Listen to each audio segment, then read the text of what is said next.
Hey Alex, What's up, man? I think I'm starting to reminisce about whenever we played baseball. You remember those good old days? Oh, yeah, I do, man. What was your stat line last year you pitched? I don't know. 27 innings, 81 strikeouts, 0 ERA, 0 whip, maybe 0 for 54 from the batter's box. Probably a no hitter in there somewhere, huh? There's a couple in there, yep. Turn the music on.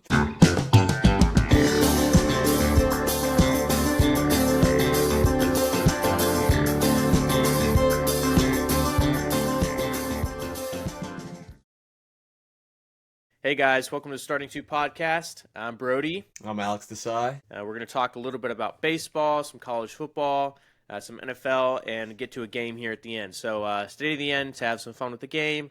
Always find our reels on Instagram, TikTok. We'll be posting our podcast weekly on Spotify and YouTube, so stay tuned for that. We appreciate you guys tuning in. So Alex, let's go ahead and let's talk about some MLB here. What do you got for us? Yeah, let's get right into it. So we're going to talk about some postseason baseball. Obviously, Brody and I are huge baseball fans. Brody said it himself that baseball is the most well-rounded, best sport that we have. Cannot help but agree. Baseball's my favorite sport. Let's talk about some postseason games right now. Right now, this is going to be filmed on Wednesday, October 8th, so the NL wildcard, AL wildcard games are over. Yanks beat the Sox. Tigers beat the Guardians. Cubs beat the Padres. Dodgers beat the Reds. The Yankees beating up on the Sox was a bit of a shocker after the Sox put them down in Game 1. Aroldis Chapman sets the side down after getting the bases loaded. But Yankees come through. Cam Schlittler played phenomenal. 8 innings, 5 hits allowed, 12 strikeouts. And the rest of the boys played really well for the Yankees. The bats came alive a little bit. Cubs end up beating the Padres. There's a little bit of a controversy over the umpiring of the last inning in that game when Xander Bogaerts obviously had a ball probably 3-4 inches below the strike zone. Umpire strikes him out and can't get any rally going. Cubs beat the Padres. Hey Alex, Um, quick yes, thing. sir. You know what's going to help with that, and what we talked about a few weeks ago. ABS. We That talked about ABS. ABS about 2 weeks ago. This will be something that would greatly impact how that is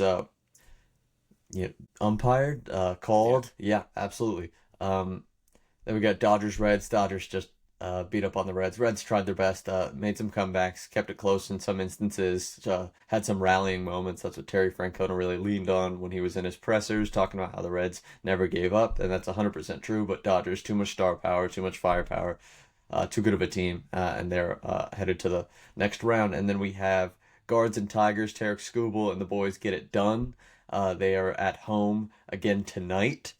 Guardians had a great Cinderella story. It came all the way back from June, July, where when they were stinking up the bed and not doing their best, and just couldn't get the job done against the Guardians. But it's a great story for them as a franchise and a team. They Now tried. we are They tried. we are in the division series. Yankees and Blue Jays. The Blue Jays bats have been lethal. Vladimir Guerrero Jr. leading the charge for the Blue Jays has been awesome. He's homered in 3 straight games. We just finished Game 3 last night. What a whirlwind of a game, by the way. Um, but yeah, Blue Jays bullpen could not get the job done. Aaron Judge 3-run home run last night. Jazz Chisholm gets on the board. Yankees end up prevailing, but the Blue Jays bats are nerve wracking. Constantly able and are presenting lots of trouble for the Yankees starters and bullpen. Uh, Next, we got the Tigers and the M's. Tigers took game 1. M's have taken games 2 and 3. Last night we had Victor Robles play well, J.P. Crawford play well, Cal Raleigh hit a late 2-run home run. Logan Gilbert threw an absolute gem. I don't know if you watched that game specifically. Golly, that splitter. Oh, that splitter. It's getting splitty, all right. I mean, good Lord, it is. It's a thing of art. It's a thing of beauty. Yeah, I wouldn't say Um, it was quite as good as your splitter back in Little League, but it's up there, I guess. you know what's funny? A What's up? little sidetrack.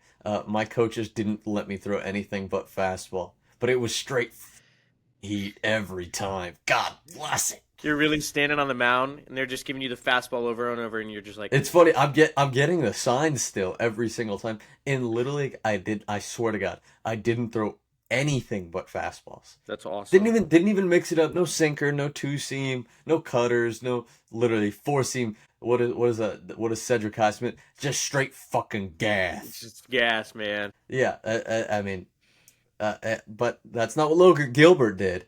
And Logan Gilbert has the opportunity to the ability to throw 100. He's got that in his back pocket whenever he wants. But that splitter was he was letting it eat the other day, and it helped the Mariners get Game 3, and now the Tigers on the brink of elimination. And our last matchup in the division series is the Cubs versus the Brewers. The Brewers look unstoppable. They They look so do. good. They look so Offense is good. coming to life. It's crazy because there's not so many superstars in that offense, but there is not a bad player on that offense. Sal Frelick gets the job done. Bryce Terang actually has been phenomenal. Jackson Trio has been phenomenal this postseason. Christian Yelich has still managed to turn back the clock a little bit, play like his MVP self a little bit. Brewers are getting the job done. That bullpen has been phenomenal. Freddie Peralta did the job in Game 1. Aaron Ashby went out for Game 2. Jacob Mizorowski went out for Game 2. 104, 103, 103. Jackson Churio hit a home run. Yeah, Brewers look like the real deal. I think we're going to get an interesting championship series if the Brewers come through. I'm excited for tonight. We got 4 games tonight. Obviously, again, this is October 8th, Wednesday. Yeah, we got a lot of good games. We got a lot of potential clinching games to get to the championship series. Dodgers and Phillies. The Dodgers are on the brink of clinching. Excuse me, we did not talk about Dodgers Phillies. Dodgers are beating the out of the Phillies. Not beating them, but a lot of close games. But the Phillies can't get the job done. The top of the order has been a bit lackluster. Kyle Schwarber, obviously an MVP candidate with his 56 home runs, has not gotten the job done out of the 2-hole. I believe Trey Turner's leading off right now. Bryce Harper has had a couple meaningless singles here and there, but anything of substance. Trey Turner's done his best. Couldn't get the job done with what's it called? Runner in scoring position to tie the game against Roki Sasaki 2 nights ago. But we'll see. We'll see if the Phillies can claw back. They were the number 1 seed in the NL for a reason. Got a good ball club, but we're not sure what we're going to be able to see here. Yeah. So I'll touch on a few things. Thank you, Alex, for the rundown. Yeah, baseball's great. It's in its most precious form right now, October baseball. A lot of good teams. There's also a lot of disappointments. We just talked about, Alex just touched on this Phillies roster. I mean, you name some names, it's like, oh my gosh, like this, they must be World Series champs every year. No, they're not, and they're not coming through right now. Obviously, we talk about the big bats with Schwarber, Trey Turner being one of the best baseball players on the planet consistently. Bryce Harper, they're not getting the job done, and they have to. So I don't know, and I'm not a Dodgers fan. And I know Alex hates the Phillies, so I really, my personal opinion on both of these teams, I wish there was a way that none of them could advance. But I would rather the Phillies because I'm just not an LA fan. But you can't ignore good baseball, and the Phillies are not playing up to their potential right now. So they're just gonna have to pull through. They've limited opportunities to do that, and they need to get that done in this 5-game series. So let's go. I want to touch on the Brewers real quick. Obviously, you talked about the bullpen pulling through. So Ashby, not the greatest, showing through an inning and 2 outs, basically. But the bullpen, 7.1 innings pitched, a hit, 0 runs, 2 walks, 10 Ks after that. That's not only playoff baseball, but that is just good baseball. But, that's what you want to see out of your teams. Alex said there's not like a lot of star power on this Brewers team, right? You look at this roster in 2015 and you're like, who, right? Other than Christian Yelich. Well, it's just they're putting it all together. They're putting the puzzle pieces together. This is what it takes to win a pennant, what it takes to win the World Series. These kind of things, this kind of play from a team just playing together. It doesn't matter how many superstars you have. We look at the Yankees. Sometimes it's really inconsistent. What matters is good baseball, good play, playing together, good starting pitching, good bullpen. Even when you don't have a good starting pitcher, obviously the Brewers kind of had to blow up. They take care of it, right? They get the job done early. 3 runs were given up. They say that's enough. We're not playing around anymore, right? So hats off to the Brewers for that. We'll see if the Cubbies can pull one out, but I don't know. So far, it looks like the Brewers are one of the hottest teams in this playoff race. So next, I want to quickly touch on. I'd like to touch on Cal Raleigh. Cal Raleigh. There you go. Come on. Big dumper, man. Did you see in the crowd there was a fan with a dump 61 shirt? Hit it here, 61. Yep. Right here. Yeah, goes in the bullpen, bounces up right into his hands. He takes off his shirt. What a legend, has dump 62 here on. So he came prepared. He got to meet him after the game, gave him a signed bat, traded the ball in. So that's a really cool thing to see. Yeah, like you talked about again, Seattle. I don't know. Seattle looks like the better team right now. Detroit, we talked about those struggles coming in to the playoffs. Guardians could not live up to their pre-playoff hype. But I don't know. Can Detroit get it done? They've won a game, down 2-1 right now to Seattle. We'll see if they can pull it out. I don't think it's likely. I think the Mariners have what it takes to go the distance. I truly believe that they have some sort of magic about them. There's always this team that has like they look good. There's things that go right for them, and I think the Mariners are one of those teams. A couple weeks back, Alex and I talked about the bullpen, right? The pitching, the power that can come with the Mariners. So there's a lot of things that can go right for the Mariners, but they got to close out the Tigers, which isn't easy. But the Tigers do not look. They just don't look like the Tigers all the time. It's kind of inconsistent, and you can't have inconsistent play if you ultimately want to reach the World Series. So Alex, go ahead and add in here. I will say that Paul Skeens is the best pitcher in baseball, but he's not in the postseason.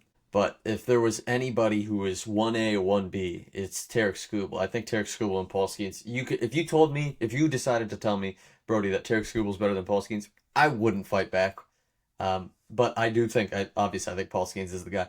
If this game goes 5, if this series goes to game 5, Tigers to me win it. I think Tarek Skubal's too good.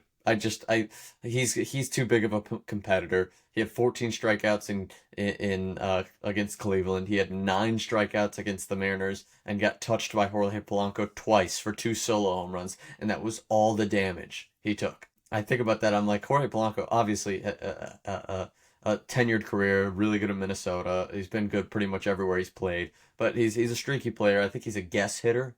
And he got Tarek twice. I don't think that will happen again. I think Julio, Randy, as much as I love Cal Raleigh, Jorge Polanco, Luke Raley, Dominic Canzone, J.P. Crawford all have way too much strikeout in their game. And Tarek Skubal, I mean, if he's not striking them out, he's gonna throw that change up, just groove it in there, and they're gonna ground the ball out a bunch. So I think if the Tigers can manage to win Game 4, find a way, extend themselves just a little bit. That's all you got to say. If you're AJ Hinch, if you're the guys in Detroit, if you're the coaching staff, just say, hey, we need tonight, and I guarantee you we got Game 5. I guarantee you we got Game 5. Tarek Skubal is the best pitcher on the planet. 102, 101, 89, change up. That's all you got to do to convince your boys. The Mariners obviously feel good. This is a great opportunity to clinch. You want to, hey, we did what we're supposed to do. We lost. We split the series in Seattle. We came to Detroit. We won the game that we needed to. We're on the brink. I don't know if Seattle's going to come with necessarily the same mindset Detroit's going to come with. Not to say that Seattle's not focused on this game, but if Detroit comes in with a little bit more of an edge, I worry that they might win Game 4, and I think Game 5 is the Tigers' game to have. Yeah, really well said. Like you said, you have to get to that Game 5, and when they do, it could be scary. And what do they need to do? Give the ball to their best player, right? One of the best players on the planet. You have to put the ball in their hands, and you got to get the job done. That being said, we can get ahead of ourselves, but still, it's a possibility. And yeah, this Mariners team is unfocused at times. Right? They play great ball, one of the best teams all year, but they have moments where they're unfocused, right? We have big focus on Cal Raleigh and that offense, as well as the pitching, but it's baseball. Things can happen. And that's why I want to swap over to the Jays and the Yankees. So obviously Toronto up 2-1 now after last night. Great game, phenomenal game. Blue Jays had it in the bag. They put it in a to-go bag and were ready to take off through the drive-thru. And Aaron Judge ran into the drive-thru line and just absolutely butchered the front of their bumper on the car. Aaron Judge, 3-run slam, pitching, blows up for the Blue Jays. And this is after a great offensive showing. Rodon absolutely blew up. Terrible pitching last night. It just wasn't, if you're a Yankees fan, you're like, crap, we're done, right? This is it. This is go home. And they did what they needed to do. So this is what we talked about with the Phillies, with the Mariners, right? You have to get the job done when you need your players the most, right? What do the Yankees have? Who do they have on the roster that's like all world, right? Aaron Judge, right? Who do you lean on? You got Giancarlo Stanton, right? Obviously can still get the job done. Jazz Chisholm, you talked about. Funny story, Jazz Chisholm. So every time Jazz Chisholm comes up to bat, I don't know what he did specifically, but my dad he irks my dad. He gets up, he's just like, I can't stand Jazz Chisholm. Anybody on the roster, he likes Aaron Judge. He's a good guy. Jazz Chisholm, he's the one guy that's yeah, he's a little cocky, and I think he also destroyed an Orioles catcher early in the year. I'll put that up here if I can find that clip. He didn't do it intentionally, but ever since then, it's left a bad taste in my dad's mouth. So, anyways, yeah, you need your players to pull through. So I'm excited to see that. I'm going to take my picks, and then you can take your picks. I'm going to go ahead and I'm taking Seattle. Milwaukee, I don't think that's a discussion. The way the Cubs, yeah, I don't think that's a discussion. I hope Toronto can pull it out. We'll see. I really hope so. I have this strong fear that the Yankees will come back and win, but I'm still going to roll with Toronto. I hate the Blue Jays, but I'd rather them win than the Yankees. And I think the Phillies can do it, but they're already down in a hole. They're 2-0 now, and this is, you just need one more game. So, I don't know. I guess I'd have to roll with the Dodgers here, but we'll see. What about you, Alex? Yeah, I got I'm gonna leave the Mariners Tigers one for the end here. Okay. I man, this is tough. Hindsight is tough. It's 'Cause really tough. here, I was gonna jump in when you were talking about the Blue Jays and the Yankees, and a good friend, Joe Farrington here. Hopefully, he's listening to this. Is a huge Yankees fan, big Yankees fan, and I give him all the time because who the likes the Yankees? I mean, come on. Cam Schlittler. Okay, I think we talked about him last week. Maybe we didn't, or we brought him up at the beginning of the segment here. 8 innings, 5 hits, 12 strikeouts. He's a rookie. He came in halfway through the season, sub-3 ERA as a rookie, throws 100. Tall guy, lanky, not even lanky. He's a big guy too. Just pumps cheddar. I mean, just pumps cheddar. Really strong breaking ball. Nice tight break to it. I'd love to see what he does tonight because I think he's getting the ball. I'm not 100% sure. I can't answer that with certainty, but I'd love to see what he does tonight. I don't know. Did he get the ball in game 2, Brody? He did. He pitched against Boston. No. Did he get the ball in game 2 of this series? Oh, no, I don't think so. Not that I know of. Who's throwing tonight? Let me No, fact yep, check it. no, it's 100%. Yeah, it's Cam Schlittler. Excuse me. I'm sorry. Yeah, I would love to see what he is capable of in a moment where you need it. They needed it in Boston. They got it. We talked like Aaron Judge finally had his Kodak moment, and he had one last year or 2 years ago when, or no, it was last year when he hit the game tying home run off of Emmanuel Clase, little outside cutter. He just pokes it out to left, ties the game. Absolutely great hit. Emmanuel Clase at the time as well, probably having the greatest reliever season maybe ever, and that's not hyperbole whatsoever. Let's see what Cam Schlittler's Kodak moment is. Let's see. Aaron Judge had hit another one for himself last night. Let's see what Cam Schlittler does. If he's able, it's a very contingent based guess. If Cam Schlittler can beat the Blue Jays, showcase, hey, I'm the guy. I'm the best player on this roster. I'm the best pitcher on this roster. Excuse me. I'm better than Max Fried. I'm better than Carlos Rodon. I'm right there with Garrett Cole when he comes back. I think the Yankees have the confidence to go and win Game 5. And so I'll say if the Yankees win Game 4, they win the series. That I'm not going to give you full answers. If the Yankees win Game 4, they win the series. If the Yankees lose Game 4, then but I think they win Game 5. If the Tigers win Game 4, I think they win Game 5. Yeah, I think so. Adding on to the Cam Schlittler, so it's really cool also to see a young pitcher like this be able to come through in like the big moments, and like you read headlines that are like, is Cam Schlittler, like, is this the moment where he solidifies himself as, like you said, somebody next to Garrett Cole, right? Somebody next to Max Fried. So he could, right? It might be a lights too bright moment. He had a phenomenal game, but is this something that we're going to like look forward to every time? Now, quiz time. Do you know what college he played for? And what? Okay. I would never. Northeastern University.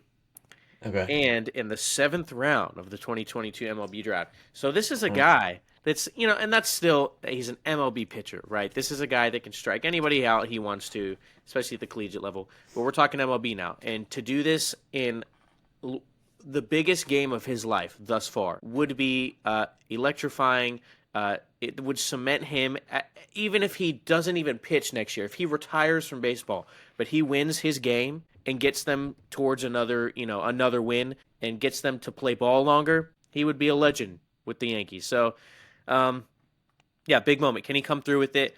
Just wanted to touch on that. It's really cool to see a younger pitcher like that and find his moment in these big times. So keep going, Alex. Absolutely. And then I'm just gonna wrap it up real quick. I think the Dodgers are gonna beat the brakes off the Phillies. It might not be tonight. I don't think the Phillies can come back in this series. Go ahead and say you hope they beat the brakes off of them too. Why? You hate? Oh yeah, because I'm a Nationals fan. Yeah, the Phillies suck. You know what sucks too? Just a little. Bryce Harper, Trey Turner, Kyle Schwarber all played on the Nationals. All fun fact, all had their best season maybe with the Nationals. Yep. For those that want to oppose me on Kyle Schwarber, by the way, go look at the June of 2021. Okay. Yep. Tell me what you know about that. All right. Didn't we? Wait, we literally talked about that like the second episode or third episode, something like that. 15 home runs in the month of June. I think he got hurt at the end of the month too. I mean, yeah, absolutely. I'm watching Quick Pitch in the morning, and here we are. We're talking about Schwarber again. Right, and I'm like, good Lord, what is this guy? Is he on something? It's like it's every morning. Also, hold on, wait. So you're hip to Heidi Watney, by the way? Everybody should be, right? Like that's okay. That's Heidi Watney. I just want to say, Heidi Watney. I just want to say, you made my childhood. I had the biggest crush on you. I woke up so excited to see you every morning. It was like getting on the call to call your girlfriend. Hey, sweetheart. I was so excited. No, keep going. Heidi Watney, you were the love of my life when I was a child, okay? My mom, when I graduated high school, got me a cameo from Heidi Watney. I was so happy. I was like, oh my gosh, it's Heidi Watney. And at the time, I thought Heidi Watney was like Jennifer Lopez famous, but apparently, only the baseball world really knew her. Bless her soul. Oh my gosh, Heidi Watney. Oh, God bless. I'll put the cameo up here. This is a good spot for that. Hey there, Alex. It's Heidi Watney. Big congratulations for graduating. That's a huge accomplishment. And I hear that you've decided to take a gap year, which is actually pretty smart in times like right now when things are so crazy. You can kind of explore yourself, see what you really want to do, whether it's music or go back into baseball. I'm sure you're going to be awesome at whatever it is. Just find where your passion is and follow that path. But in the meantime, congratulations. Best of luck this year. And maybe don't throw so many sliders next time. Take care.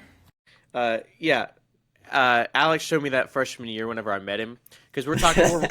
we're shooting the crap around, right? And Alex and I are talking about Quick Pitch. I'm like, yeah, dude, I grew up on Quick Pitch every morning. He goes, Heidi Watney, right? I'm like, yeah. I mean, there will never be another Heidi Watney. Let's make that clear. MLB has a lot of great hosts. They will never be Heidi Watney. So knowledgeable. And Alex goes, hey, you know Heidi Watney, right? I'm like, yeah. And he's like, so check this out. Bam, cameo. And I'm like, and what she says, unfortunately, Alex could not continue his baseball career. So she touches on that. But I'm sure she made you feel a little bit better about that, didn't she? Mm-hmm. Mm-hmm. Absolutely. Yeah. She had my heart, I'll tell you that. Go ahead and shoot your shot, Alex. She's married. Don't worry, I know. Hey, man. You can still dream, just like the Cubs can dream about beating. To finalize it, and that's you know what, Brody, that's a great route, and you know where you can get great pivots like that. The Starting Two podcast, by the way. Oh yes, I do agree with that. Mm-hmm. TikTok, Instagram, YouTube, Spotify, just a little. Might even bring it up again, by the way. Run it up. But yeah, Brewers are going to beat the dog out of the Cubs. I thought the Cubs were good, obviously. I was interested to see how the Brewers would come into this series. Obviously, that five-day rest is a big toss-up. You're not quite sure what's going to happen. Obviously, we're seeing the way the Phillies are handling it versus the Dodgers, but obviously, Dodgers are Herculean in their talents. But Phillies did not come out the way that I thought they would, and the Brewers did come out the way that I thought that people were thinking that they could potentially. And yeah, Brewers just too much all around talent versus the Cubs top heavy talent. So yes, I'll go with Brewers to knock that out. You want to give me some college football, bud? Yes, sir, I do. Can I get some natural light, please? Good Lord. All right, guys, let's get into some CFB. We had some awesome games last week. Not quite as an electric slate as we predicted that it would be. So let's go ahead and talk about a little bit of those. So first, we'll touch on one of the first games of the week, West Virginia BYU. Obviously, have to talk about it because it's our alma mater. West Virginia stinks. They are really bad. I had two predictions coming into the season. We were going to shock the world and be one of those teams that's like 9-3. Who knows? Bowl game. Things go well. Rich Rod's back. The transfer portal, really, they play their hearts out. These are guys that really want to be there.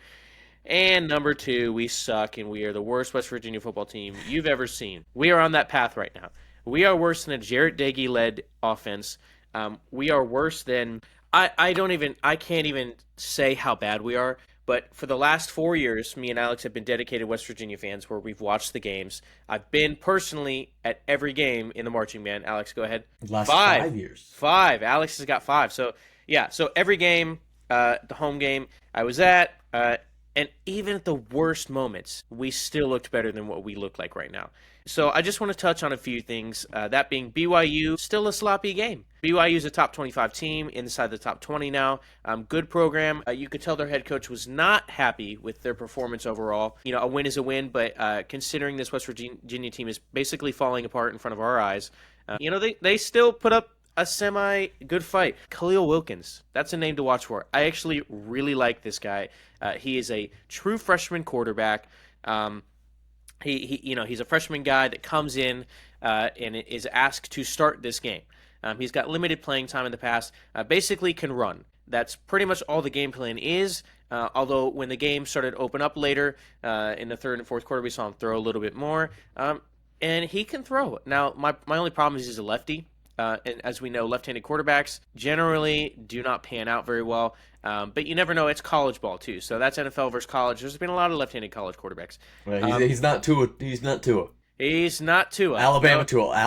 Let me clarify. He's not Mr. Michael Penix.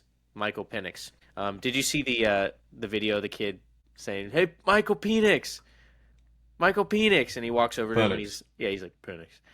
Anyway, so yeah, as we said, there's very few succeeding quarterbacks like that go on to the next level. Michael Vick being one of them.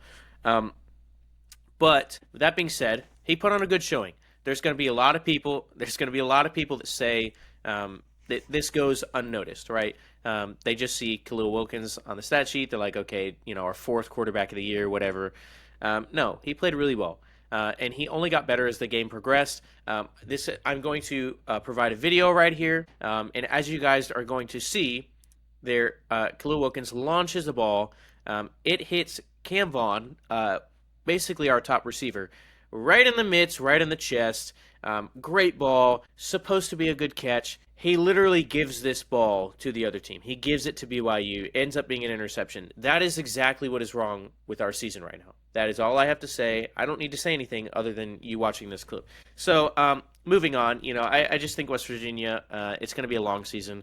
I think they should stick with Wilkins. I honestly think changing your quarterbacks around is not working. Stick with the freshman guy. Get him some experience, right? Let him play. And I think it will be a better turnout than what it was with Nico. And obviously we found out that Nico intends to transfer. Isn't that right, Alex? Get him out of here, man. And I'm gonna give you one little snippet real quick. Bad teams lose, but great teams cover. It's true. And the Mountaineers did cover. It's true. Yep. If we are betting our life on bets, we are doing okay. Mountaineers fans, we are just fine in the betting world. But yeah, we'll move on. Not too much more to say about that.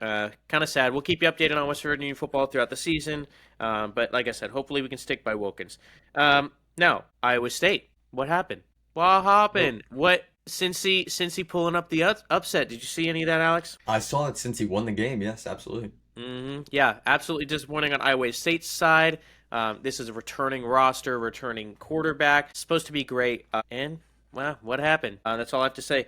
Virginia keeping their season alive. They pulled one out against Louisville. Virginia is up to number 19 in the rankings. So, yeah. So, is Virginia legit this season? We talked about it when they beat Florida State. Can they continue on? We know how Alex feels about, UVA football.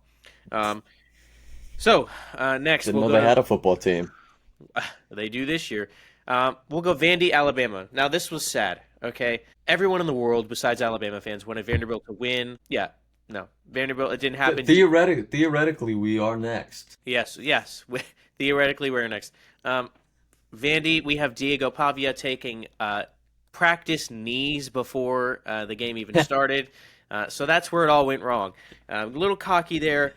They held up really well in the first half. Second half fell apart. Defense couldn't get the job done. Offense, Diego Pavia didn't look comfortable. And Bama's a good team. So you never know.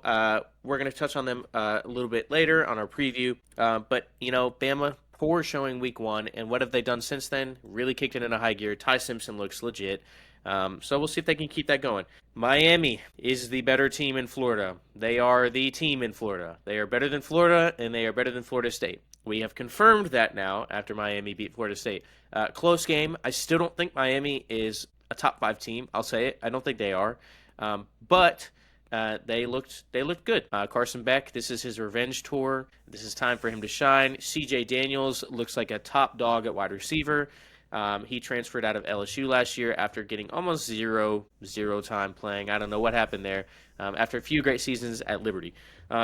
So see if Miami can continue. I believe their schedule literally only gets easier from here. So they will be a playoff team. They will be contending for that national championship spot. And we'll see what can go on from there. Now, I saved most of this time so we could talk about Penn State UCLA. Now, Alex, we'll hear from Alex in a little bit from that. My thoughts on Penn State UCLA. I've never been happier. Frankly, I could get up out of this chair and run a lap around my house right now. I'm so happy that Penn State is unranked. Hallelujah. Wow. I don't remember being alive when Penn State was unranked. So, as we've been talking about, as usually people get mad at my hot takes. They say that, they're like, oh, that's a terrible take. I'm sorry. You just get mad that they turn out right. I'm sorry. I told you Penn State wasn't that good. Me and Alex fully believe that. We knew they weren't that good. Anybody who's a true Penn State fan, kind of like an LSU Tigers fan, the offense stinks. It's terrible. What do you have to depend on? Your defense, right? Alex, what did the defense do versus UCLA this weekend? Maybe 42 points against the team that didn't have any coaches, and Nico Iamaleava. Yeah, so I don't know how to say his last name. I think it's Iamaleava.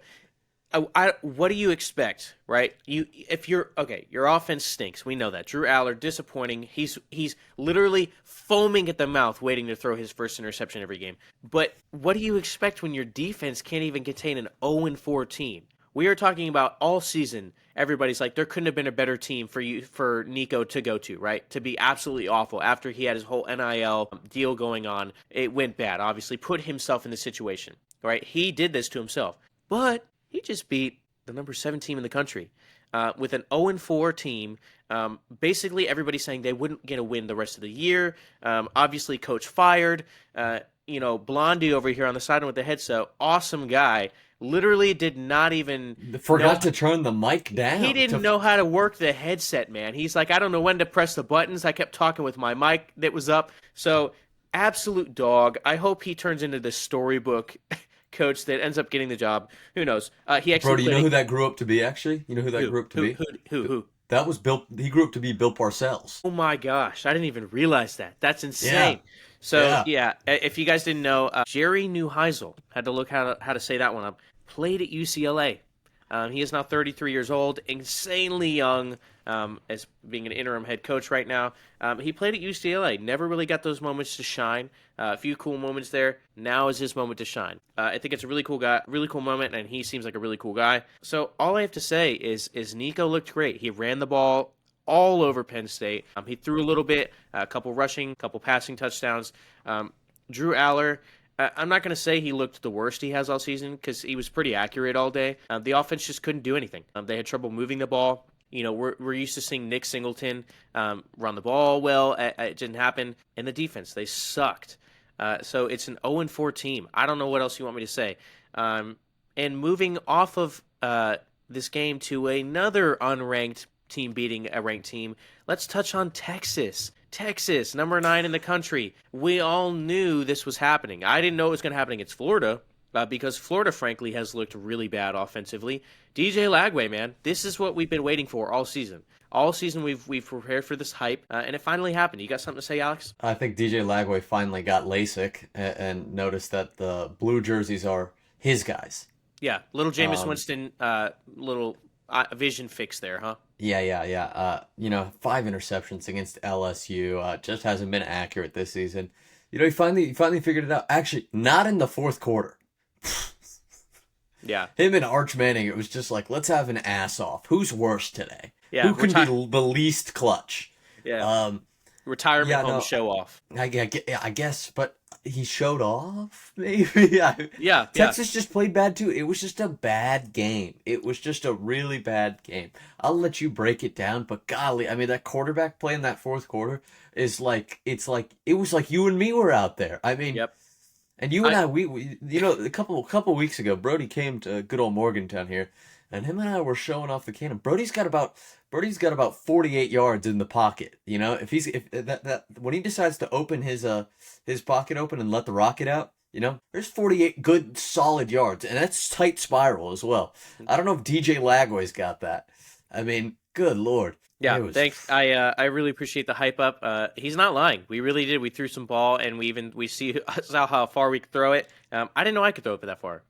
Neither did my arm socket, which hurt a little bit after that. But we recover. It's all for the brand. Yeah. So let's talk about. Let's break this game a little bit because this is an important game. Texas is now unranked. Which is crazy. They're 3-2. The whole season, everybody's been waiting for this to happen. I feel bad for Arch Manning. There's a lot of pressure that's been put on him. But this is what happens when you get cocky against Sam Houston. You get absolutely sat down against Florida.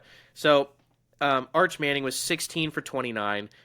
Not very accurate. That's basically almost 50%. 263 yards, 2 touchdowns, 2 interceptions. So from a guy that was a preseason All-American, preseason Heisman favorite, this guy that was supposed to lead this Texas Longhorns offense, pretty miserable showing. There's moments where you see it, he's making throws on the run. You're like, that's a really nice ball. I see the talent there. And then there's other plays where I'm like, what are you doing? You've been at Florida for 3 years now. You've been at Texas for 3 years now. So what is he doing, right? What has he been doing behind Quinn Ewers, right? Is he just too focused to start and hasn't been learning? So I don't know. Pretty miserable showing. Texas, is this really supposed to be your number one defense? Is this really what we've been waiting for all season? Because Florida, miserable offense this year. Absolutely horrible. We just talked about it. To the point where I felt bad for DJ Lagway.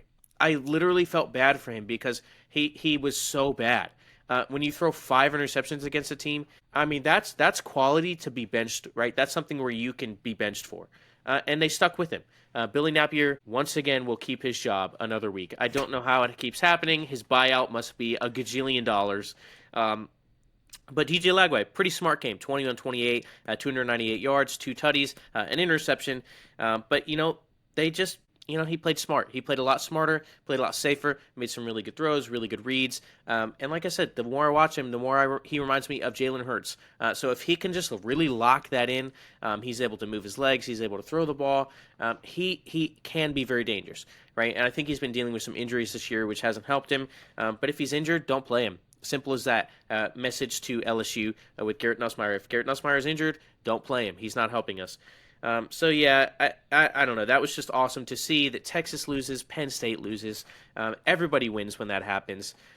So really happy about that. Alex, give me a couple touches on some of the games you want to talk about, and then we'll move forward from there. Yeah, for the Texas game while we're here, it's like I watch Arch Manning play and I go, I thought Anthony Richardson was in the NFL. Yeah. Like, that's the kind of player I'm watching. It's ironic that they're playing Florida, but it's just like, does he have the capability? I think he's got the capability to be the best player playing at the highest level. I think he can be a top-end quarterback when he plays, when he does everything he can do, what he's capable of doing, what he's supposed to be doing. Unfortunately, that's not what he's doing. It's so much of this, and we saw it a lot in the Ohio State game, and obviously that was a glorified game, or it was a game that everybody was zoomed in on. How many throws did you see him backpedaling? Not not even like, oh, I'm gonna run side to side, like just straight backpedaling and throwing all arm. And sure, he's got a good arm. I mean, it's not Anthony Richardson's arm, but it's a good arm. And he's just dirting so many balls. It's just I can't like. You know what he does? He does that. He plays his pocket awareness is horrible. His pocket. I guess awareness isn't the complete term I'm looking for. It is bad, but his pocket presence and his footwork is horrendous. He's constantly backpedaling. Whenever he does step up to throw, he literally steps into his offensive lineman. I don't know if you need to watch some of his throws.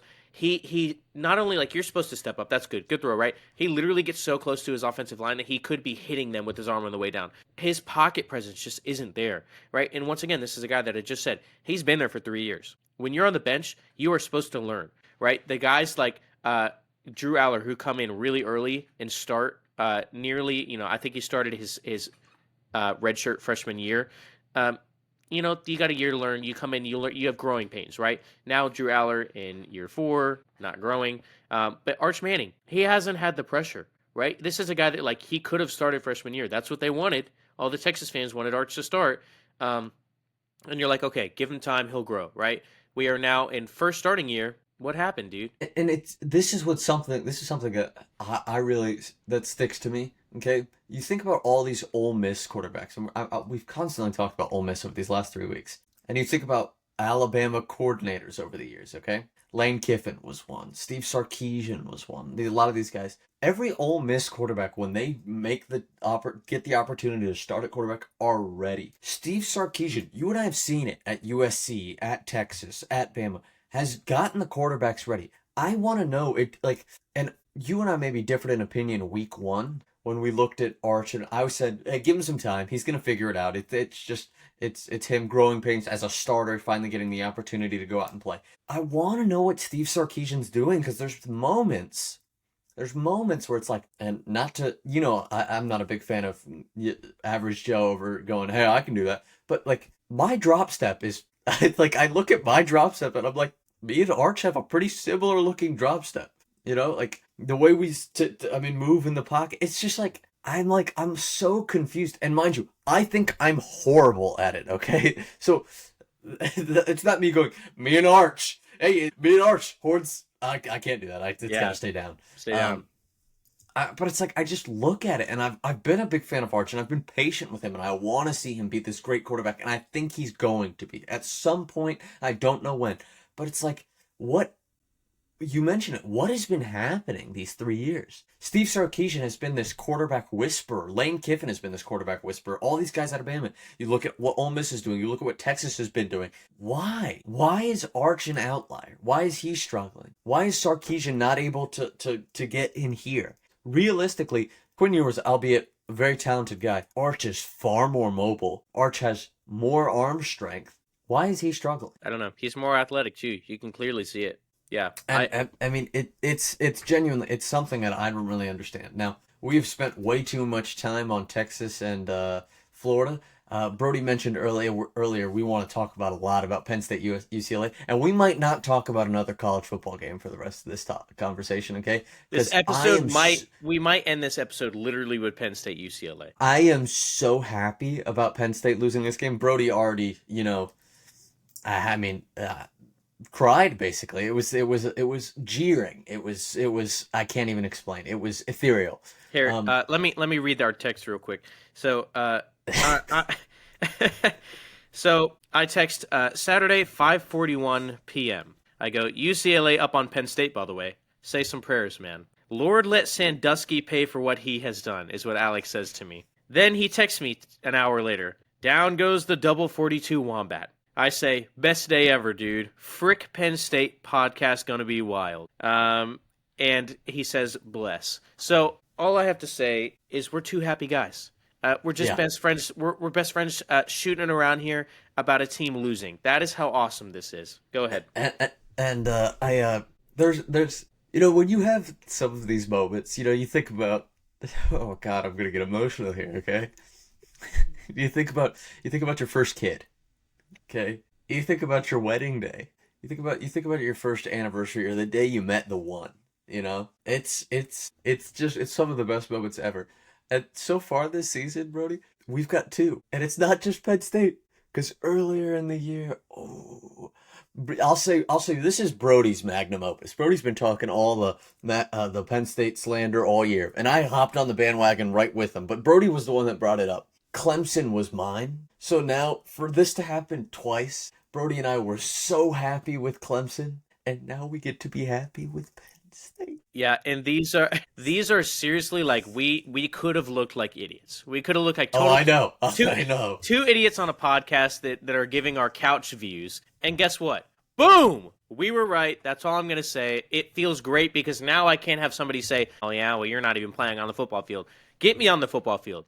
I bet I could do better than freaking Arch Manning or Drew Aller. Now, to Drew Aller's defense, he had one of the best games of his season so far, which is bad. So, Drew Aller, probably the best game of his season so far. Alex is having a moment over here. I knew this game was cooked. I knew it was over. I knew it was donezo.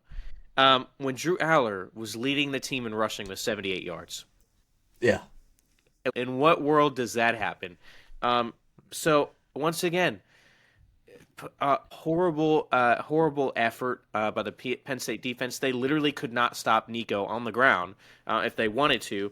And he got the job through the air. He got it done. 17 to 24, 166 yards, 2 touchdowns. 16 carries, 128 yards, 3 rushing touchdowns, 8-yard average. Not a number one defense. And this is after they just played Oregon in a very close game. Now I'm wondering, what does that mean for Oregon? I still think Oregon's a great team, and I think you can't compare football games, the different atmospheres, crazy matchup, things like that. But does this take any steam off of it for Oregon? Let me ask you that. Just like I think Clemson now, that is not as an impressive win on LSU's roster as everybody thought it was. So let me hear your thoughts on that. I think that this is genuinely just like the upset of all upsets. I don't think this says anything. I mean, when I'm on the road. A little SpongeBob callback there for our younger viewers. There's a couple top there's watching. That's why I have to bleep out all the cuss words, by the way. When you think about back in the BCS era, prime college football, and you saw like every game mattered, and when a team lost, it was like holy shit. Season's done. Season's done. It's over. And so, that was when upsets really happen. When an upset really means something, you know? And, there was years, where Vandy would beat Bama. Last year, Vandy beat Bama. Vandy would lose that game 19 out of 20 times, and they just won it the 20th time. So, UCLA would win this game 1 out of 100 times, and today happened to be the 100th. So I don't think that delegitimizes Oregon's win a lot. I think it maybe does a little bit because people are going to be like, Penn State, fraud. But I will say, we really don't know how good Penn State is because who have they beaten? Nobody.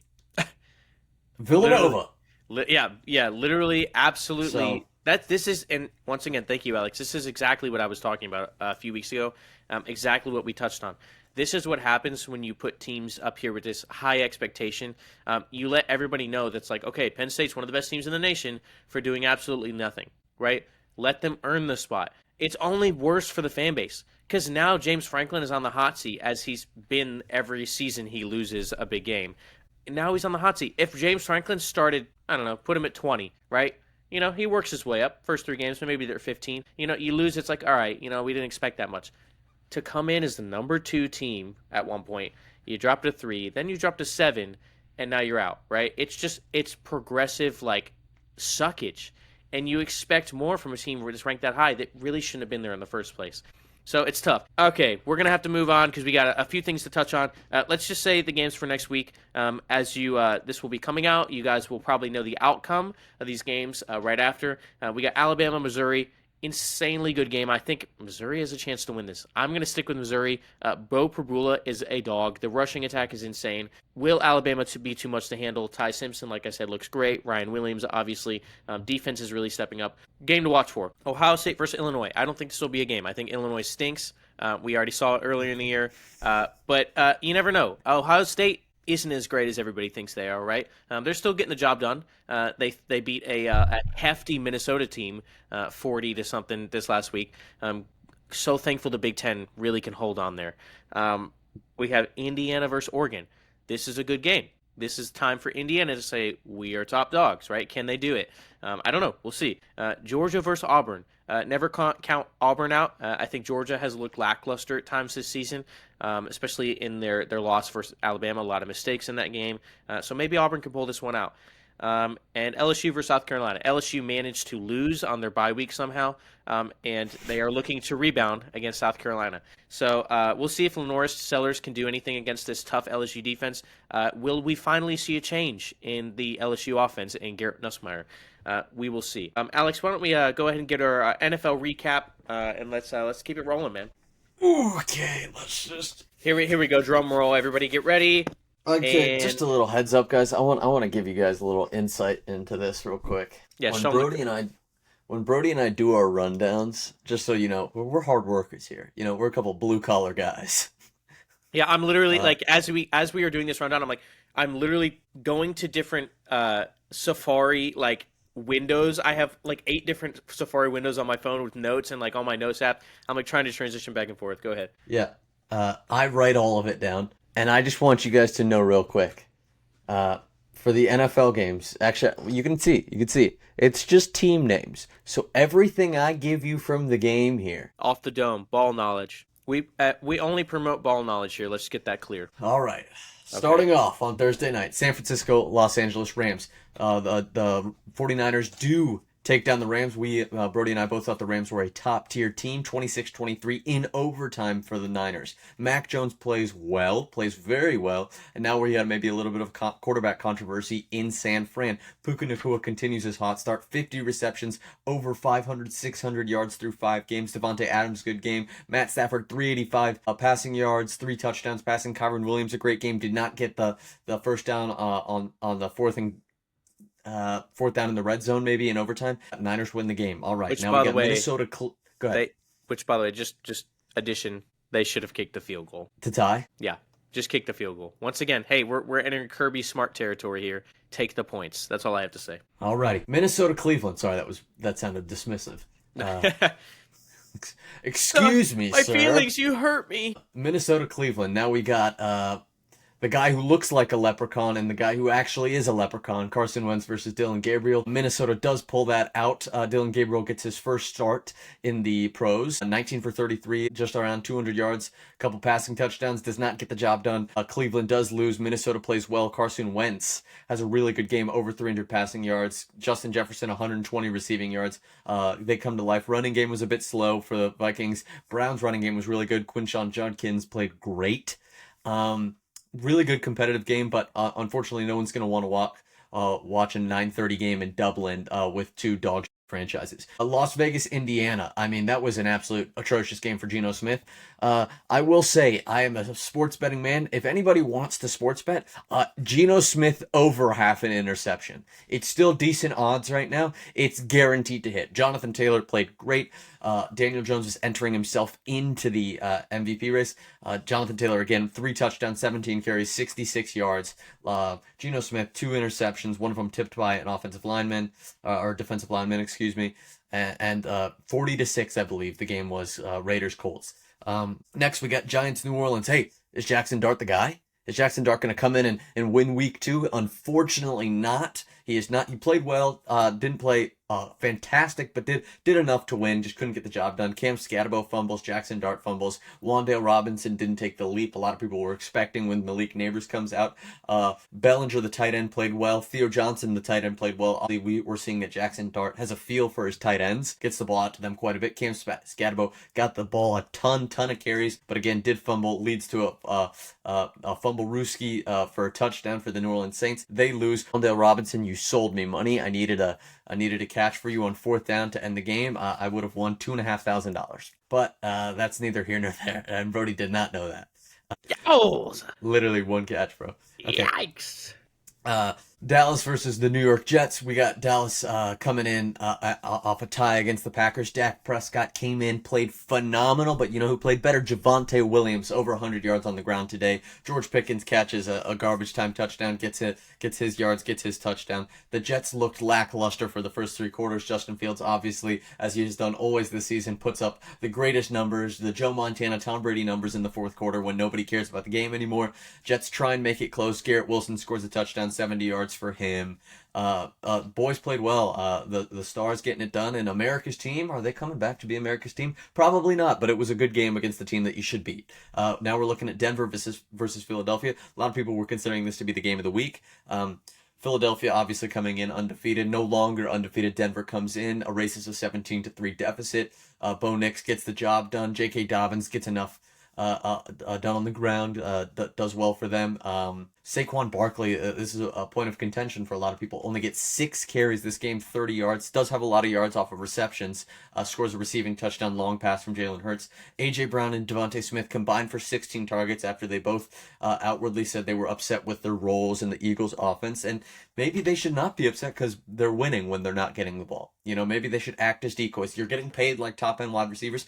Obviously, I don't want to say that. A.J. Brown is on my fantasy team. I want him to play well, but as a team player, maybe you go, hey, I'm the best decoy there is arguably in football, and we're looking at, hey, maybe we win games if I don't get the ball as much. Saquon needs to be the guy on the ground. Jalen Hurts needs to be the guy on the ground. That's not what it ends up happening this week. Devontae Smith has a great game, over 100 yards, but again, to no avail. Miami versus Carolina. For anybody that watched this game, this commentator was having the time of his life. He might have been on coke with Dan Lanning. Yes, Oregon he was. head coach. This was a great game. Miami also up 17-3, 17-0 early on in the game. Carolina comes back, storms back. Bryce Young had a rough first half, comes back, plays phenomenal. Or not necessarily phenomenal, but gets the job done. However, Rico Dowdle will likely end the year with the most rushing yards in a game, had around 210, played excellent, more than he needed to, had a phenomenal game himself. Tua Tagovailoa, I feel bad for him. His offensive line is just atrocious. Tyreek Hill's not there anymore. Jalen Waddle did what he was supposed to do. They connected on a deep ball. Darren Waller played great. Obviously, great first half for him. Cannot get the job done against Carolina Panthers. Mike McDaniel is officially on the hot seat. He might have 1 week left if he doesn't get a win. If that is the case, somebody's going to get a very good offensive coordinator. Now we got Houston versus Baltimore. This was atrocious. I don't know why I decided to put my hard-earned money on Baltimore, but I guess I was high. Houston beats the dog shit out of Baltimore. Cooper Rush does not get anything done. Derrick Henry, who I was expecting to feast, I started him in fantasy, even though he's been playing atrocious the last 3 weeks, does nothing. 12 carries, 30 yards. I don't know. It's just atrocious. Just some of the worst football you've ever seen. C.J. Stroud, who Brody and I have not been fond of, and we'll admit our bad takes, plays really well this week, played great last week against the Titans. Houston gets the job done against Baltimore. Great win for them. Tennessee versus Arizona. This is one of the worst performances I've ever seen by an NFL team in history.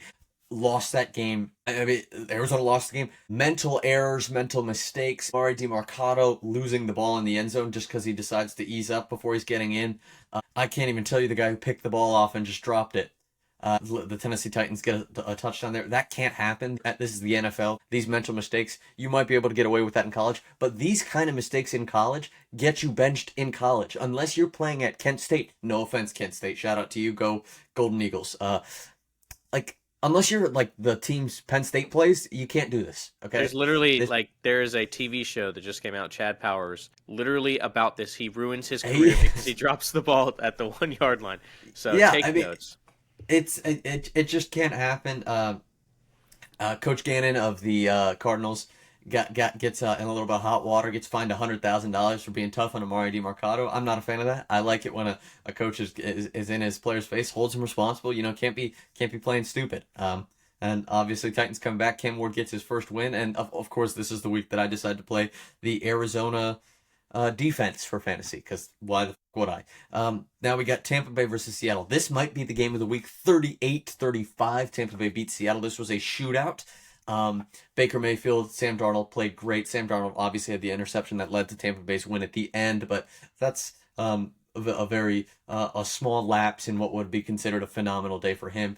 Emeka Egbuka is the truth. We talk about Ohio State wide receivers versus LSU wide receivers. Who's wide receiver you? Emeka Egbuka continues to prove that Ohio State should. Hey, maybe we're not number one, but we're fighting, we're clawing. Emeka Egbuka plays phenomenal. Baker Mayfield plays great. Rashad White gets some catches. Jackson Smithing, Jigba also pulling for Ohio State. Had a great day receiving for the Seahawks. Cooper Kupp did his job. Kenneth Walker, a lot of people are a little upset with him for not getting as much done, but this was a passing attack kind of game. Tampa Bay gets the job done. They're 4-1, almost 5-0 had they beaten Philadelphia last week. Tampa Bay looking like an upper echelon team. Now we got Detroit versus Cincinnati. I'm going to touch briefly on this. Jake Browning, that might be one of the worst first halves I've ever seen in my life. Jamar Chase scores a couple garbage time touchdowns.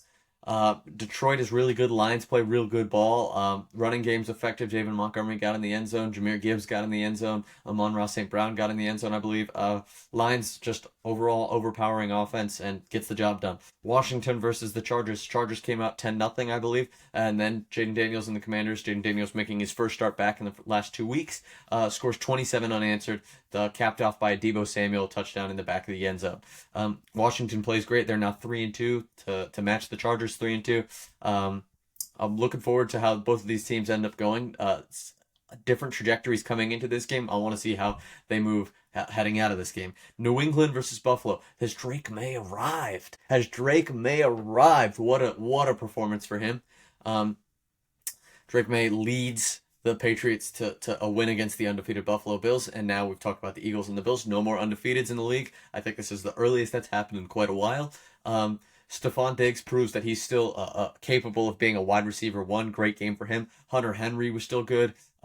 Josh Allen tried his best to make some things work. James Cook was a kind of a backseat option. Did not play particularly well for the Bills. Patriots get the job done, and Bills lose their undefeated record. And to cap it all off, Monday Night Football, Kansas City versus Jacksonville. Patrick Mahomes goes up against Trevor Lawrence on his birthday. Trevor Lawrence 2 rushing touchdowns, the last of which being an absolute joke. I don't even know how that happens. Falling down, stumbling, rumbling, tumbling into the end zone. Travis Kelce scores a touchdown. Patrick Mahomes scores a rushing touchdown for himself. Really, really good game. I'll say for anybody that watched the game, Jacksonville did end up winning the game. Everybody should watch that game knowing that Kansas City probably played better offense, better results, obviously. But Jacksonville gets the job done, 31-28. Liam Cohen is 4-1. Also could be 5-0. Had the refs in the Cincinnati game not been biased and called pass interference on Travis Hunter against Jamar Chase on that go route in 4th down. I like Cincinnati. I want Cincinnati to win. That's not biased. I just think that Travis Hunter did get screwed. And with that, that's our rundown. Brody, you want to talk about a couple of our game of the weeks, huh? Yes, sir. Give me some Denver versus Philadelphia. How about that game? Yes, sir. Absolutely. So first of all, great rundown. You said Denver Eagles. Eagles don't look great. We talked about it. When you don't have Saquon Barkley involved, it's a problem, right? And you get him involved through the air, that's one thing. But guess what? You're also paying 2 upper echelon receivers to basically stand around and do nothing. Now, Devonta Smith had a big game of over 100 yards. A.J. Brown's still under 50 yards. They're still getting him involved, but it's like, you also have receivers on your team, right, Jalen? So, like I said, it's been hard for Saquon Barkley this year, right? He's still finding he's a tremendous player, a tremendous athlete. He will find ways to find the end zone and score and do whatever he needs to do. It's not what it was last year.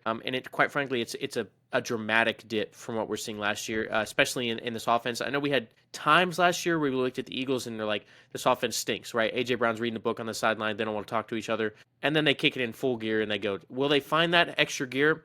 I don't know. Because every week now, I'm literally staring at the stat sheet, asking myself how Jalen Hurts won a Super Bowl last year. He's been to 2. I don't know. It's a different team, but Bo Nix, he's playing well. He's playing safe. It's a good Broncos team. I think Bo Nix flies under the radar. He does exactly what he needs to do. J.K. Dobbins, having a healthy year so far, had a couple touchdowns. So good for the Broncos. That's all I have to say. Good for Bo Nix. Let's move on to our next game, Alex. What do you got? Before we touch on that next game here in a second, I just want to say, for those that question, hey, why can't both of them can't eat? The wide receivers in the run game can't both eat. What was last year? I've been hearing a lot about that Saquon had 2,000 rushing yards. A.J. Brown, albeit maybe had his little unhappy moments, still 1,000 yards. Devontae Smith was either at 1,000 or close to 1,000. Dallas Goedert had a good year. So it's on play calling. So I just want to make that abundantly clear for those that question the players. Hey, one person's got sacrifice. Yeah, I mean there's sacrifice involved, but these guys have all worked well. It's been a well-rounded ship before, and it's just not the same right now. So yeah, I'll relate it back to even the Orioles, who have a really good roster offensively, and they still don't get the job done at times, right? Or the Phillies, who are currently in the playoff race and struggling because their offensive players, the guys they really depend on, are not getting the job done. So I don't know if it's on Jalen Hurts. He doesn't look great, but it's play calling. It's a sleepover, little get drunk, hungover from the Super Bowl. I don't know, sipping on Grandpa's cough medicine, but it's not happening. So yeah, let's move on to our next game, Alex. Tampa, Seattle. What do you think, bud? Baker Mayfield, you are awesome. I have to give it to Baker Mayfield. He is legitimately an MVP candidate. And I'm talking legit. Top 3. He looks phenomenal. He's a ball player. He does whatever he can to get his team to win. It seems like he's literally in a 3-point game every single week and somehow pulling out, the game-winning drive, whatever it is.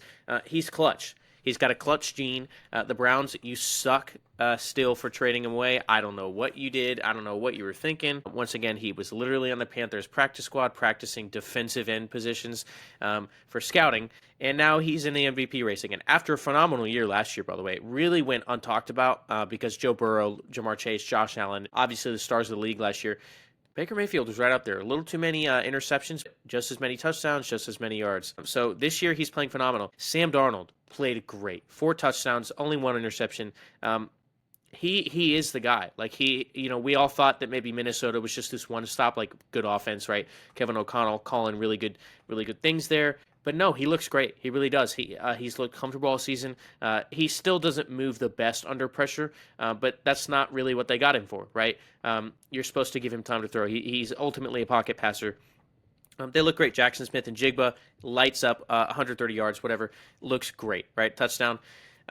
Same with Emeka Egbuka. He looks great. I know we had our little start and cut segment last week. I ultimately had to end up cutting Emeka Egbuka. It's just a decision I had to make. But I did say he looks phenomenal. He looks great. I really wish I didn't have to cut him. Lad McConkey had a touchdown this week. I just have to add. I know I've started him last week, so maybe he'll start kicking it up in gear. Anyways, did he have an octopus? No, he did not.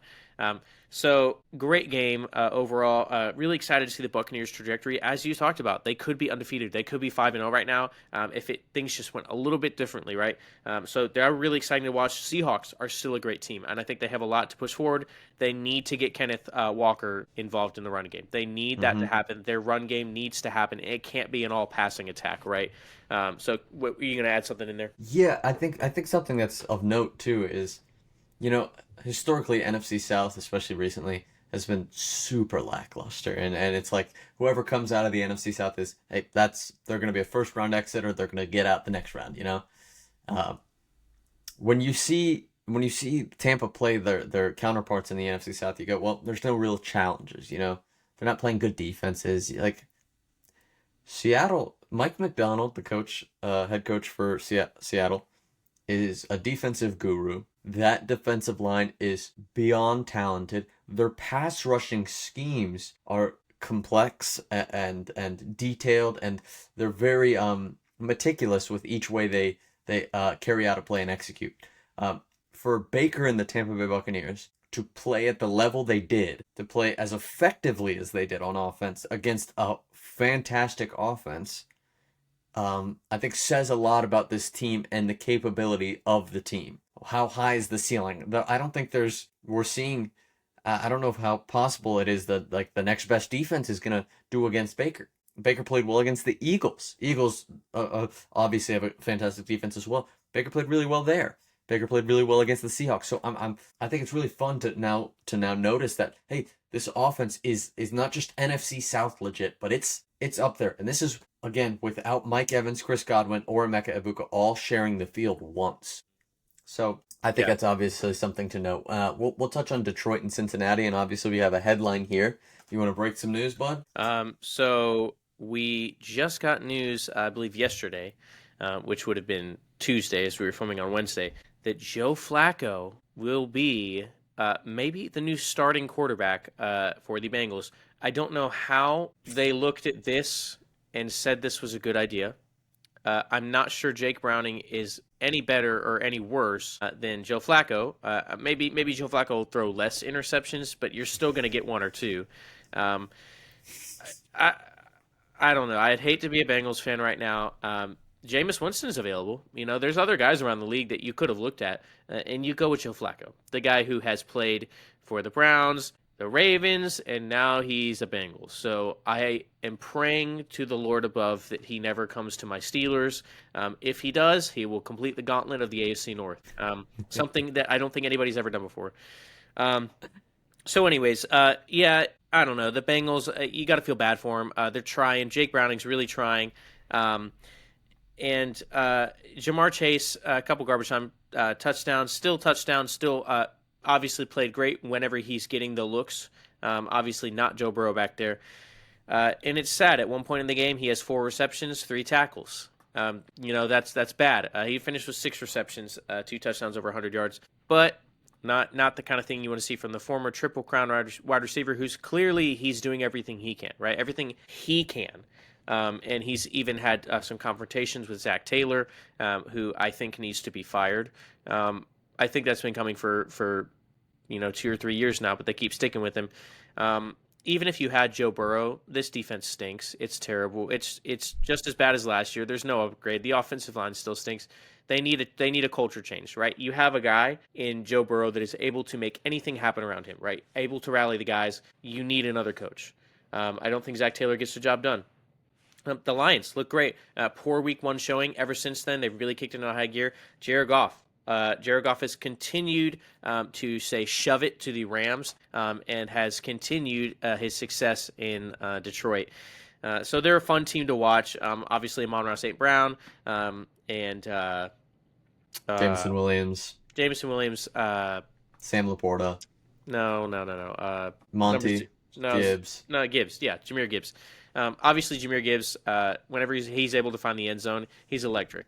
Super fast. I know that they were having trouble, especially in the first couple weeks, trying to get that run game, the 1-2 punch back, right? David Montgomery, Jahmyr Gibbs.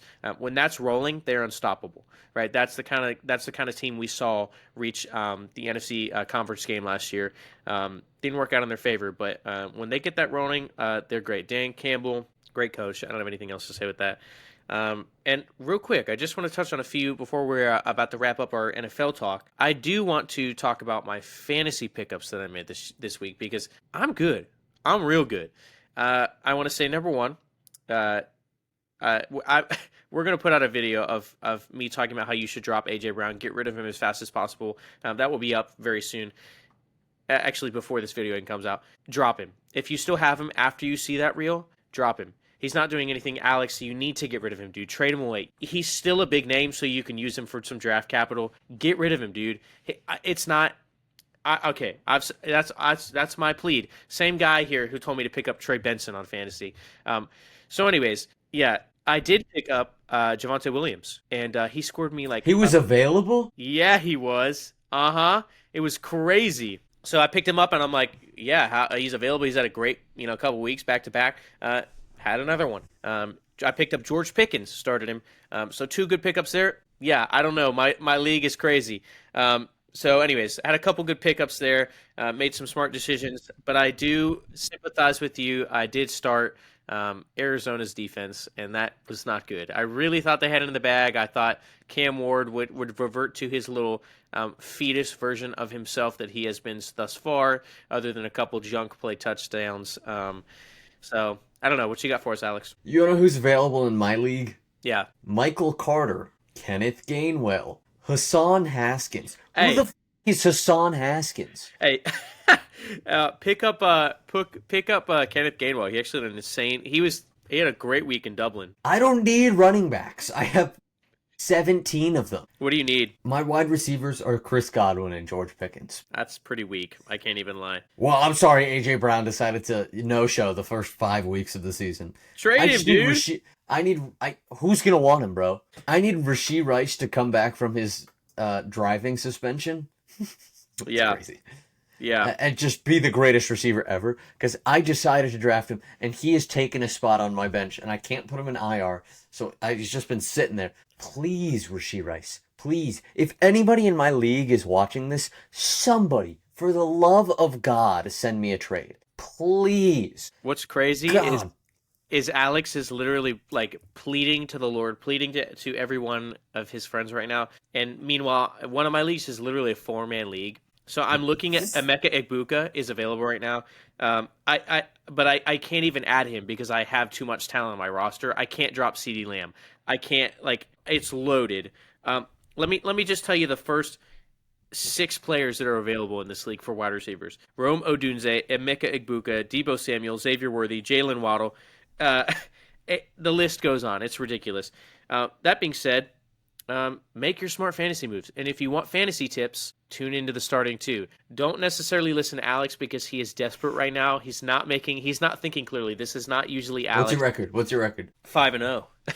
I'm 5-0, baby. It is actually 5-0.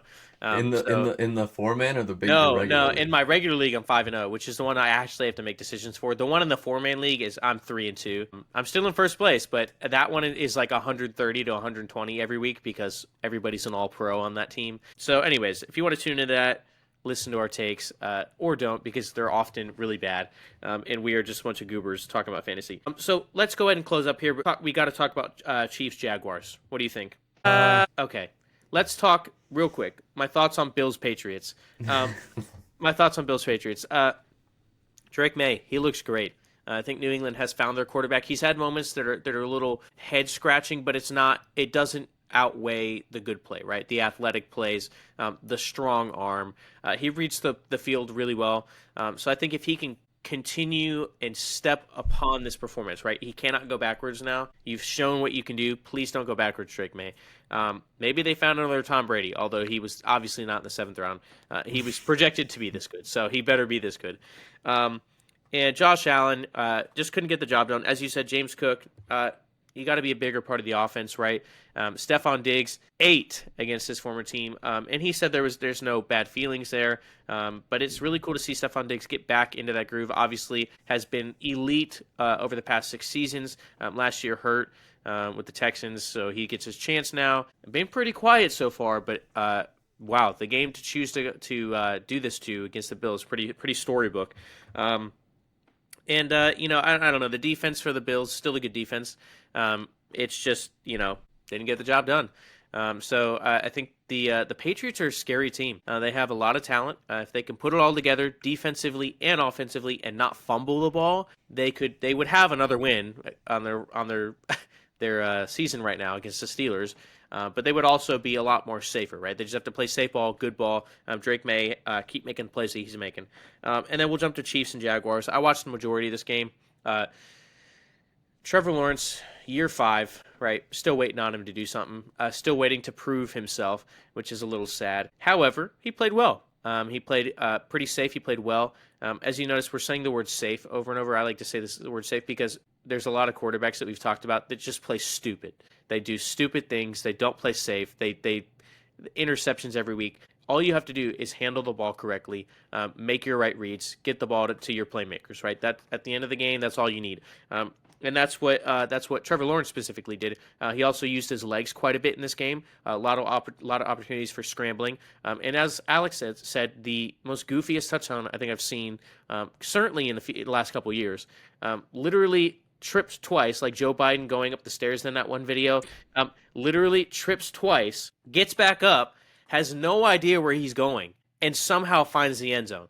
And if you watch Chris Jones on this play, he's just, and this is a guy that is furious with his team like every week. He always comes out and acts like he's the most angry. Well, maybe you should try harder. You're literally not doing anything on this play. I'll put it up here. Standing there, not doing anything, watching him run into the end zone after he tripped twice. So poor effort.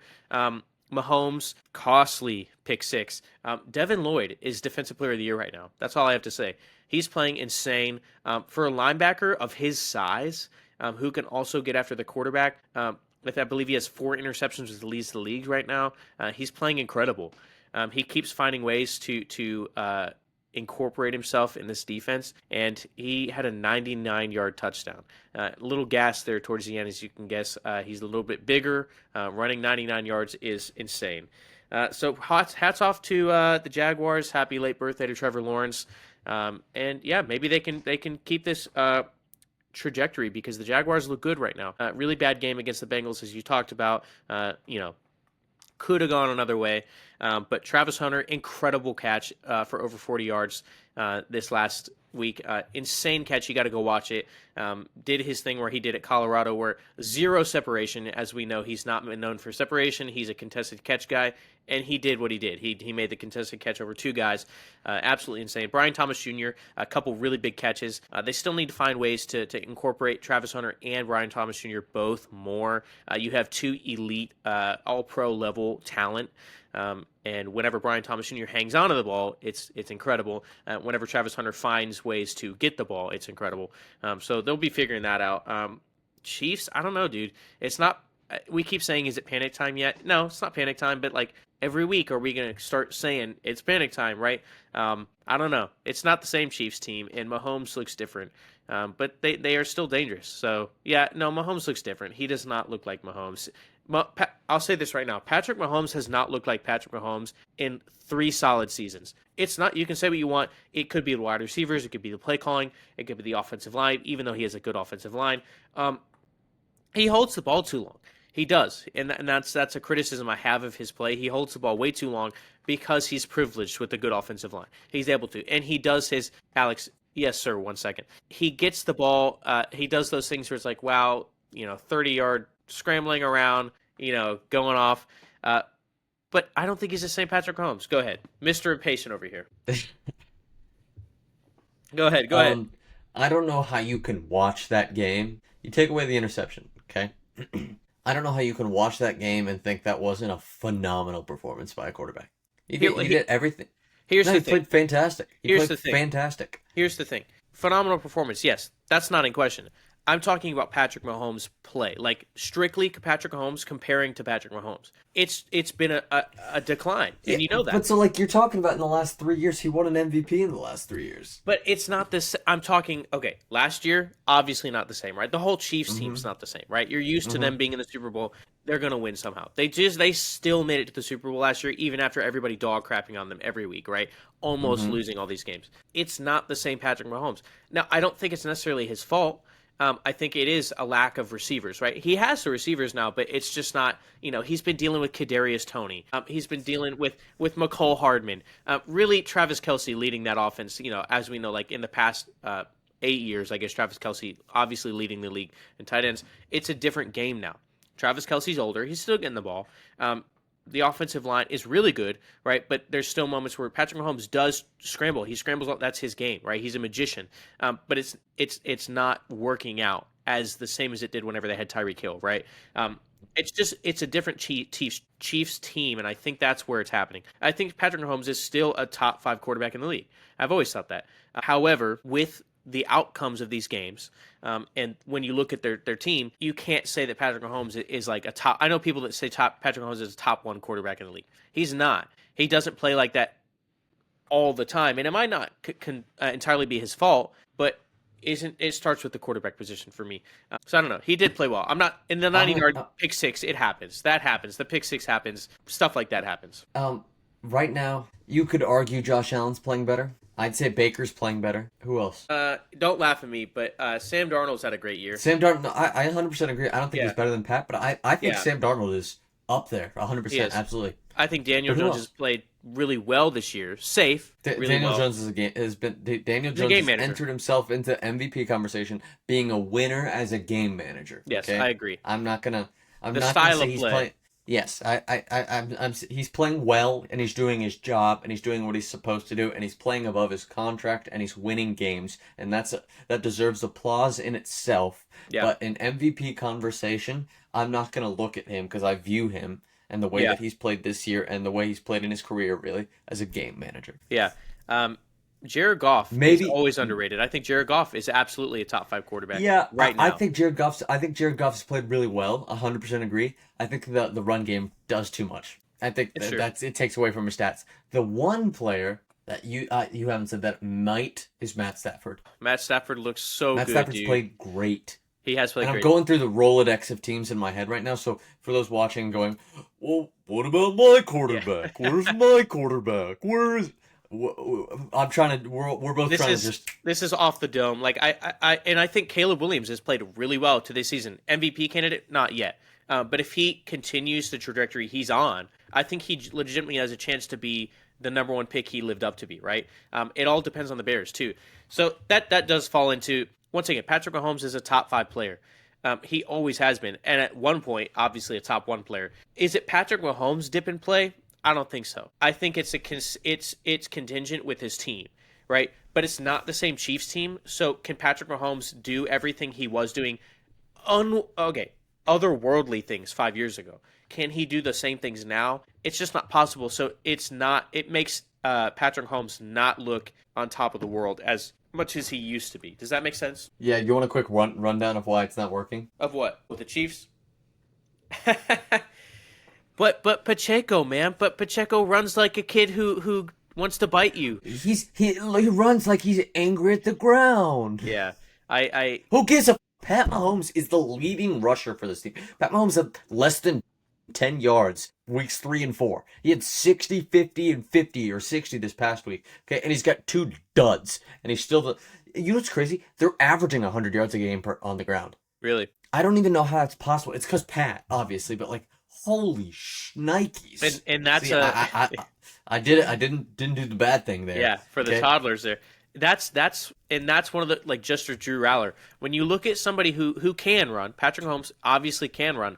He's not supposed to. You don't want Patrick Mahomes to be your leading rusher, right? That's a guy who scrambles. All of his yards come behind the line of scrimmage, right? Whenever he's making plays happen. When you have to get Patrick Mahomes 60 yards a game, 50 yards a game, a rushing touchdown a game, right? Obviously, there's certain scenarios where it's like, yeah, that's great. When you have a run game, when it's literally Patrick Mahomes, it's not healthy for your quarterback. It's not good for your game plan. It's not going to do anything except hurt Patrick Mahomes in the long run. So yeah, I agree. It's just the game plan for the Chiefs have to change. And I look at Andy Reid on the sideline. He looks like he needs to retire, man. I don't know. He looks like he needs to retire. He does not look into these games. Me in my chair right now, talking into a computer screen, saying that do better. So anyways. Yeah. Andy Reid needs to retire. Well, guys, I really think that Andy Reid is not really a good coach. I think Pat Mahomes has really propelled him forward in his career. So, yeah. Was that good? That's crazy. Well, with that, that'll wrap up our NFL talk. Hear me out. You want to rank fast foods? Yeah. Blind rank? do that. Let's do it. That sounds awesome. All right, guys. Welcome back.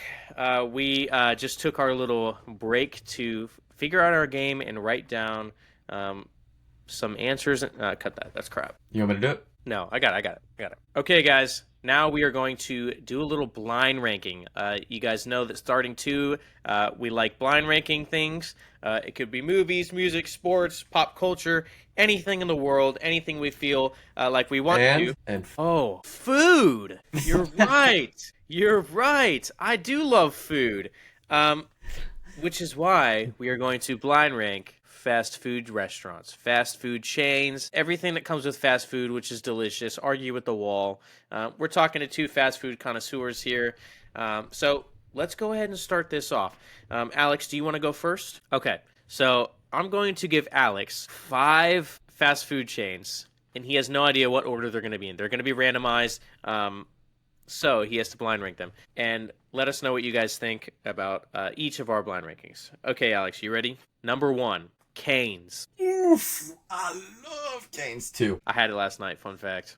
Sarah was just visiting me, and we had Canes twice in the span of 4 days. Okay, number 2, Steak and Shake.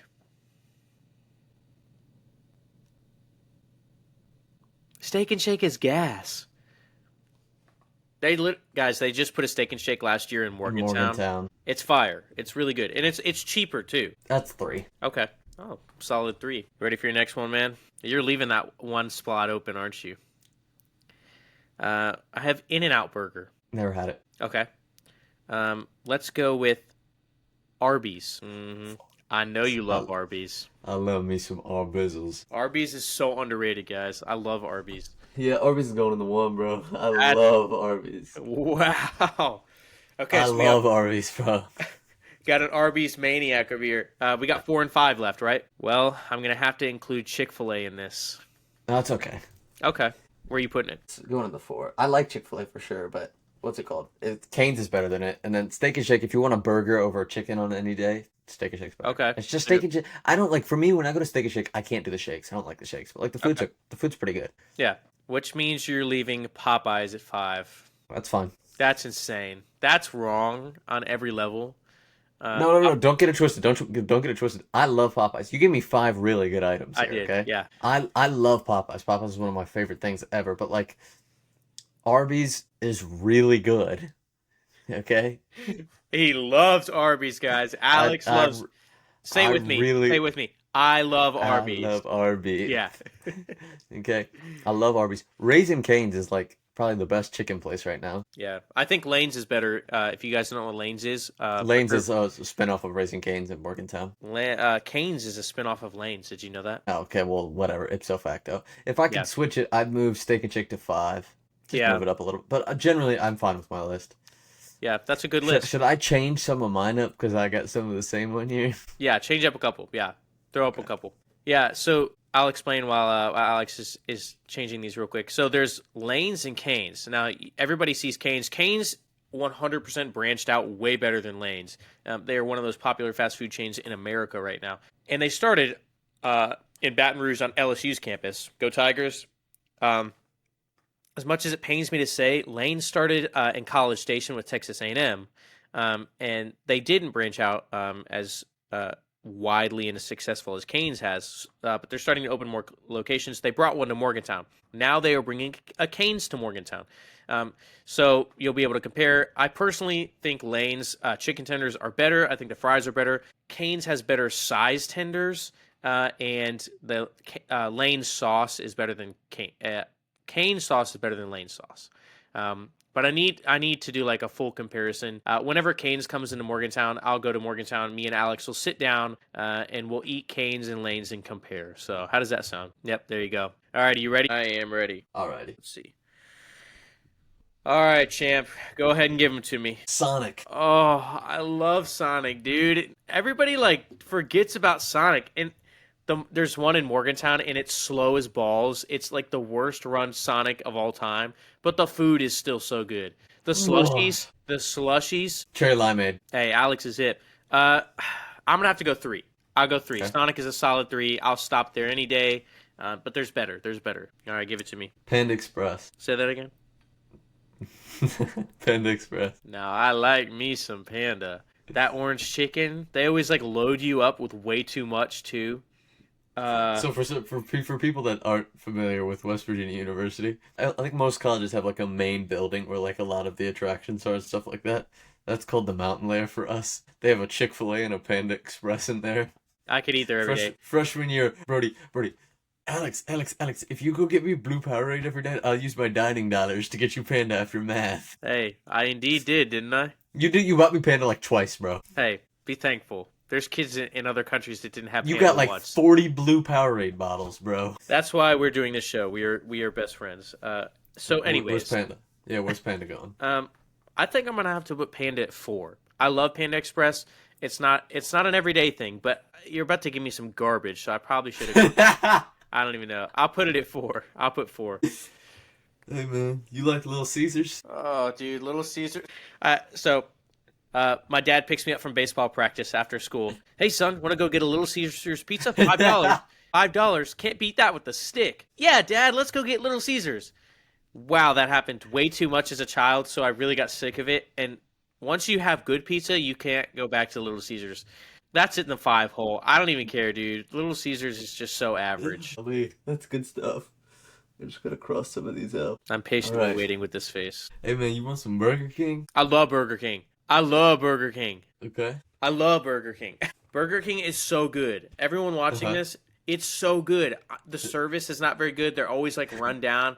But a flame grilled Whopper, the chicken fries, oh, like okay. Sarah hits me up on that one, dude. She loves chicken fries. Now, do I go 2 or 1 here? Either way, I'm kind of screwed if you give me a bad one. But I could be more screwed either way. Burger King's in the 2 slot. Okay. Because you thought that was bad, so maybe you gave me a good one for this last one. Yeah, your number 1 is Long John Silver. I mean, okay, hear me out. A lot of people hate Long John Silver's. I like Long John Silver's. By the time I get to it, it's long gone Silver's. That's all I'm gonna say. All right, Long John Silver's is good. It's good. I'm serious. My dad loves Long John Silver's. It's good. I swear. Okay. But to the mass media, that is not a good look for me. Everybody's going to see this and they're going to say, "Wow, Long John Silver sucks. Brody's disgusting." It's good. All right. Would I trust them with my everyday life eating fish from fast food places? Not really. But it's still good. I'm comfortable with that. It's not my number 1, but I'm comfortable with that. Yeah. Okay. Hey, read me your extras that you had written down. My extra. So initially, I had Arby's and Popeyes. And then my extra, so I wrote 6. Popeyes would have been in the 1, by the way. Popeyes in the 1. Yeah. And then I had Five Guys as my extra. Oh, Five Guys is a good burger. I know. I was really hoping I didn't have to use it. See, yeah, that's like your spare. That's the ace. See, Five Guys is great, but the burgers, I can't justify the price. I go there like maybe once every 2 months. Even longer than that because it's so good, but it's so expensive. My extra, I had 2 extras. It is really good. I had 2 extras. Yeah, I should have put that one in there because Subway stinks. Well, sometimes. And then your extra one was the one I was really considering throwing in there was Taco Bell. But everybody loves Taco Bell. I love Taco Bell. They got rid of that $3 like the steak burrito thing that they just had. Yeah, dude. It was. Is that confirmed? Because I was just looking on the menu for it the other day. Yeah, it's gone. It's so good, bro. It was just like a $3 steak burrito. Can't have anything. It was like a cheesy melt steak burrito. Oh my god. When is it my turn to be happy? I know, right? That's it. I'm getting Taco Bell tonight on the way home from work. It's decided. You just help me. I'm being so serious right now. I got a day off right now. Actually, we have fall break right now too. Oh, nice. So I get these next 3 days off. It's either Five Guys or Taco Bell right now. Literally, as soon as this episode's done, as soon as we wrap up recording, my ass is in the car, bro. Yeah. Guys, let us know what you would choose. What are your favorite fast food places? Give us some more games to play. As always, hope you guys enjoyed this one. This one was fun. Great episode. We love talking to you guys. We love doing this podcast. We do it for you. We do it for us. And we just, we love talking. So a couple of yappers signing off here. I'm Brody Minnick. I'm Alex Desai, and this has been the Starting Two Podcast. All right, see you guys later.